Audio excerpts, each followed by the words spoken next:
الحمد لله نحمده ونستغفره ونصلي ونسلم على رسوله محمد وعلى آله وصحبه وبارك وسلم تسلیما كثيرا كثيرا اما بعد.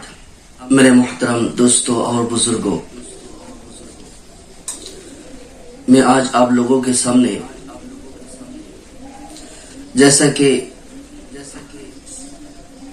آپ لوگ اس بات سے بخوبی واقف ہے کہ میں اس سے پہلے ایک ویڈیو بنایا تھا جس میں نے دعا قنوت کو اچھی طرح لوگوں کو کس طرح پڑھنے سے نماز فاسد نہیں ہوگی اور کس طرح پڑھنا چاہیے، صحیح انداز کیا ہے.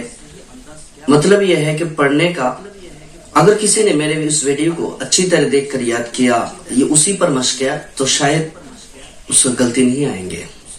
میری یہ امید ہے اللہ تعالیٰ سے. تو آج آپ لوگوں کے سامنے آیا ہوں کہ آپ لوگ نماز شروع کریں گے تو کیسے شروع کریں گے. نماز کے اندر ثنا پڑھنا ہے تو کب پڑھنا ہے، ثنا کے بعد اعوذ باللہ اور بسم اللہ پڑھنا ہے یا نہیں. تو اس سلسلہ میں پھر ثنا کو صحیح طریقے سے پڑھنا، اس کی مشق کرنا، کیسے مشق کیا جا سکتا ہے، کس طرح پڑھنے سے آپ لوگوں کے اندر غلطیاں جو ہے وہ ختم ہو جائے گی. تو چلو انشاءاللہ اس ویڈیو کو آخر تک دیکھیں. تو انشاءاللہ اگر ہو سکے تو آپ لوگ میری اس ویڈیو کو ایک کتاب کے سہارا لے کر کتاب کے اندر دیکھو اور پڑھو. میں جہاں کھینچنے کو بولتا ہوں وہاں کھینچنے کی کوشش کرو، اور جہاں میں کھینچنے سے منع کرتا ہوں کہ مت کھینچو، مت نہیں ہے، وہاں کھینچنے کی کوئی ضرورت نہیں، وہاں مت کھینچو. تو چلو، تو پہلی بات یہ ہے، جب آپ نے وضو بنا لی، وضو بنانے کے بعد اپنے نماز کے لیے کھڑے ہو گیا، تو پہلے جو کام کرنا ہے آپ کو وہ تکبیر تحریمہ اللہ اکبر. یہ تکبیر تحریمہ ہوتا ہے کہ آپ ہاتھ کو اپنے کان کے برابر، کان کو چھونا نہیں ہے بلکہ کان کے برابر اٹھاؤ، اور کان کے برابر اٹھانے کے بعد پھر دونوں ہاتھ کو پہلے دائیں ہاتھ کے ہتھیلی کو بائیں ہاتھ کے ہتھیلی کے اوپر، اور یہ جو دو انگلیاں ہے، یہ چھوٹی انگلی اور یہ بڑا انگلی، ان دونوں سے ہمارے جو رزق ہے، اسے گٹنوں بھی بولتے ہیں، گٹو بھی بولتے ہیں، تو اس کو پکڑ لینا یوں اس طرح کے. تو اس کو پکڑ کے پھر آپ اس کو ناف کے نیچے رکھنے کا ہے. یہی مسئلہ کہ احناف دیوبند ہے. تو چلو، جب آپ نے تکبیر تحریمہ باندھ لی ہے تو آپ کو ثنا پڑھنا ہے. ثنا اس میں کون سا ثنا پڑھیں گے؟ حدیث میں آتا ہے کہ رسول اللہ صلی اللہ علیہ وسلم سبحانک اللہم بحمدک وتبارک اسمک وتعالی جدک ولا الہ غیرک، یہ ثنا پڑھی ہے. تو اس سلسلہ میں دو روایت آتا ہے.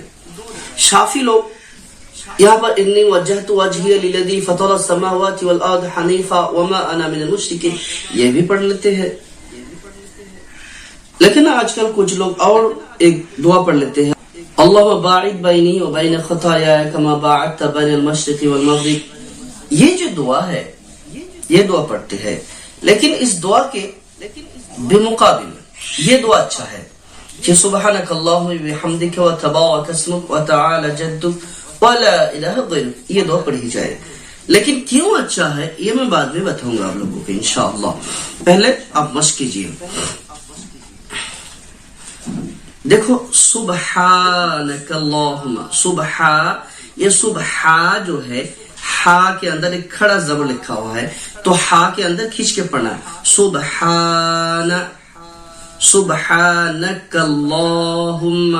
یہاں کاف کو ہم اللہ کے لام کے ساتھ ملا کر پڑھ رہے ہیں، کیونکہ قاعدہ یہی ہے کہ اللہ کے لام کو پہلے والے حروف سے ملانا ہے.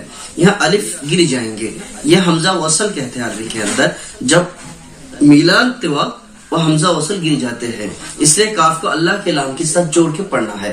سبحانک اللہم. اگر کوئی یہاں چھوڑ دے، سبحانک یوں پڑھتے ہیں کہ سبحانک اللہم، تب بھی ٹھیک ہے.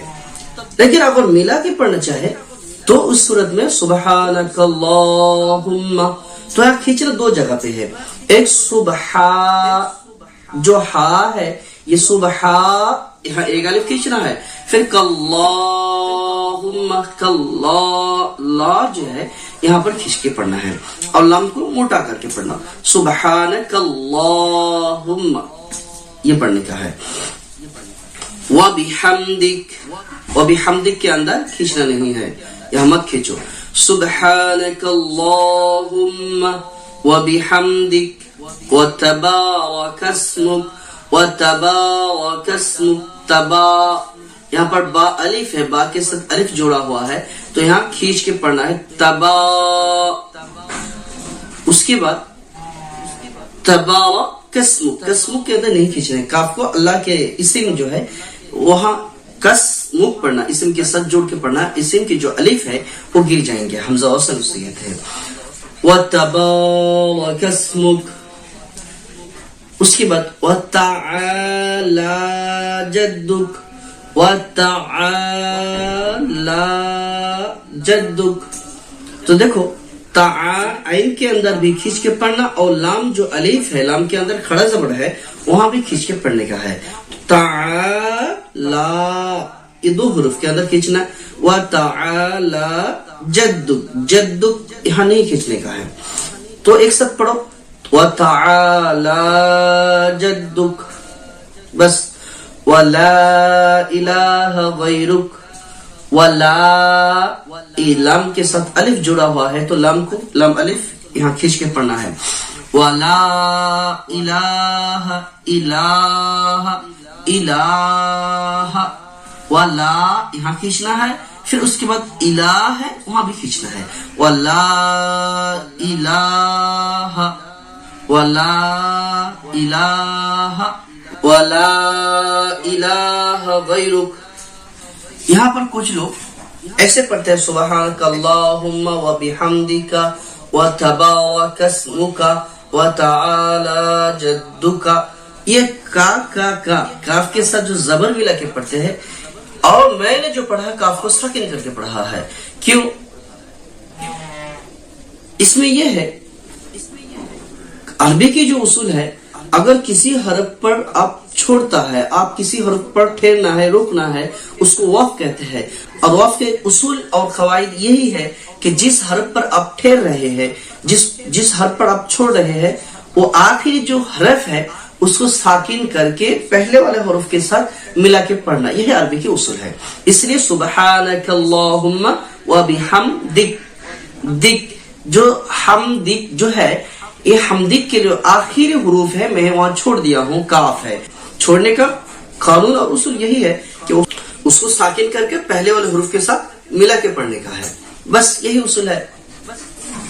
اگر آپ کو وہاں چھوڑ کے نہیں پڑھنا بلکہ اس کو ایک ساتھ ملا کے پڑھنے کا ہے، مثال کے طور پر سبحانک اللہم وبحمدک وتبارک اسمک وتعالی جدک، ایسا ملا کے پڑھنا ہے.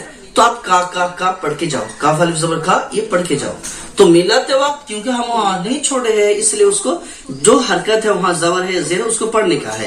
اور اگر آپ نے وہاں نہیں پڑھے، وہاں ملا کے نہیں پڑھے بلکہ آپ چھوڑ رہے ہیں، تو چھوڑنے کا طریقہ یہی ہے کہ جو آخری حرف ہے وہاں پر آپ ساکن کر کے چھوڑیں. جیسے سبحانک اللہم وبحمدک وتبارک اسمک. سبحانک اللہم، یہاں ہا الف ہے، یہاں کھینچ کے پڑھنا ہے. تو سبحانک اللہ یہاں بھی کھینچ کے پڑھنا ہے. سبحانک اللہم وبحمدک وتبارک اسمک، یہاں با الف ہے، یہاں کھینچ کے پڑھنا ہے. وتبارک اسمک وتعالی جدک، تعالی جدک. تو عین کے اندر بھی کھینچ کے پڑھنا اور لام جو ہے اس کے اندر بھی کھینچ کے پڑھنے کا ہے. وتعالی جدک ولا الہ غیرک، یہاں لا کے اندر کھینچ کے پڑھنا اور الہ کی جو لا ہے وہاں پر بھی کھینچ کے پڑھنے کا ہے. ولا الہ غیرک. میں نے جو پہلے بتا چکا ہوں کہ یہاں پر کچھ لوگ کچھ پڑھتے ہیں، تو ہم یہ ثنا پڑھتے ہیں کہ سبحانک اللہم بحمدک. یہ جو ہم ثنا پڑھتے ہیں اس کو افضل کیوں، یہ پڑھنا افضل کیوں ہے؟ اس لیے کہ دعا کا طریقہ اور دعا کا اصول یہی ہے کہ پہلے آپ اللہ تعالیٰ کے حمد و ثنا اللہ کی بڑائی کبریا یہ بیان کرے، اس کے بعد رسول صلی اللہ علیہ وسلم پر درود بھیجے، پھر اللہ تعالیٰ سے مانگو۔ حدیث کے اندر یہی آتا ہے کہ جو شخص اللہ کی حمد و ثنا کی، پھر رسول اللہ صلی اللہ علیہ وسلم پر درود بھیجے، اس کے بعد اللہ تعالیٰ سے مانگے، اللہ تعالیٰ سے دعا کی، تو اللہ تعالیٰ اس کی دعا کو قبول کر لیتے ہیں۔ تو ہم چونکہ نماز کے اندر اللہ تعالیٰ سے دعا کر رہے ہیں، اہدنا الصراط المستقیم صراط الذین انعمت علیہم غیر المغضوب علیہم ولا الضالین، اس دعا کے اندر یہ ایک دعا ہے، اس دعا کے اندر دو جز ہے، ایک ایجابی ہے ایک سلبی ہے۔ اللہ تعالیٰ سے ہم کچھ مانگ رہے ہیں اور کچھ چیز سے اللہ تعالیٰ سے ہم یہ کہہ رہے ہیں کہ اللہ ہم کو اس سے بچا لے۔ تو دو چیز ہے، ایجاب ہے ایک سلب ہے۔ تو اللہ تعالیٰ سے ہم چونکہ نماز کے اندر دعا کر رہے ہیں، پھر سورہ فاتحہ کا پورا قرآن شریف اللہ تعالیٰ اس دعا کی جواب میں ہم کو دے دیتا ہے فوری۔ کیا آپ ایسا چلو تو آپ سیدھے راستے پر چلیں گے، اگر ایسا چلو گے تو آپ کی آپ راستہ بھٹک جائیں گے۔ تو اس صورت میں چونکہ ہم سورہ فاتحہ کے اندر دعا ہے، اس لیے دعا سے پہلے جو دعا کی قوانین اور طریقہ ہے، انداز ہے، وہ یہ ہے کہ پہلے حمد و ثنا اللہ تعالیٰ کی جائے۔ تو سبحانک اللہم و بحمدک و تبارک اسمک، یہ جو ہے ثنا اس کے اندر پورے کے پورے اللہ تعالیٰ کی حمد و ثنا ہے، اس لیے پہلے ثنا پڑھو، حمد پڑھو، ثنا اللہ تعالیٰ کی بڑائی کبریا، اللہ تعالیٰ کی عظمت کو پہلے اللہ تعالیٰ کو خوش کرو، اس کو بیان کر کے پھر اللہ تعالیٰ سے مانگو اہدنا الصراط المستقیم، اللہ ہم کو سیدھے راستہ پر چلا، اس لیے افضل ہے۔ اور بعد دوسرے دعا جیسے کہ کچھ لوگ پڑھتے ہیں اللہم باعد بینی و بین خطایایا کما باعدت بین المشرق والمغرب، یہ دعا پڑھتے ہیں۔ یہ چونکہ یہ دعا ہے، نماز شروع کرتے ہی اللہ تعالیٰ سے اب مانگ رہے ہیں کہ اللہ میرے گناہ سے مجھے اتنا دور کر دے جیسے کہ تو نے مشرق کو مغرب سے دور کیا۔ حالانکہ دعا کی اصول یہ ہے کہ پہلے اللہ تعالیٰ کی حمد و ثنا پڑھی جائے، تو حمد ثنا کے بعد دعا کرے تو یہ دعا قبول ہوتی ہے، اللہ رسول صلی اللہ علیہ وسلم نے فرمایا ہے۔ اس لیے پہلے ثنا پڑھو، پھر بعد میں سورۃ الفاتحہ پڑھو، پھر اور سورت پڑھو، جو دعا آئیں گے اللہ تعالیٰ قبول کر لیں گے، تو پھر نماز قبول ہو جائے گی۔ سمجھ سکتا ہوں شاید اب لوگ سمجھے ہوں گے۔ اللہ تعالیٰ سے دعا کرے کہ اللہ تعالیٰ ہم کو سیدھی راہ پر چلائے اور صحیح طریقہ سے نماز پڑھنے کی توفیق عطا فرمائے۔ حمد و ثنا جو میں نے ثنا پڑھی ہے، اگر آپ نے صحیح طریقے سے 2 گھنٹہ یہ 1 دن یہ 2 دن محنت کی تو اللہ تعالیٰ انشاءاللہ آپ کے اندر جو غلطیاں آئیں گے وہ غلطی نہیں آئیں گے انشاءاللہ۔ اللہ تعالیٰ ہم سب کو عمل کرنے کی توفیق عطا فرمائے۔ اللہ تعالیٰ ہم سب کو پکا اور سچا مومن مسلمان بنا کر اس دنیا سے لے جائے۔ وآخر دعوانا ان الحمد للہ رب العالمین۔ السلام علیکم ورحمۃ اللہ وبرکاتہ۔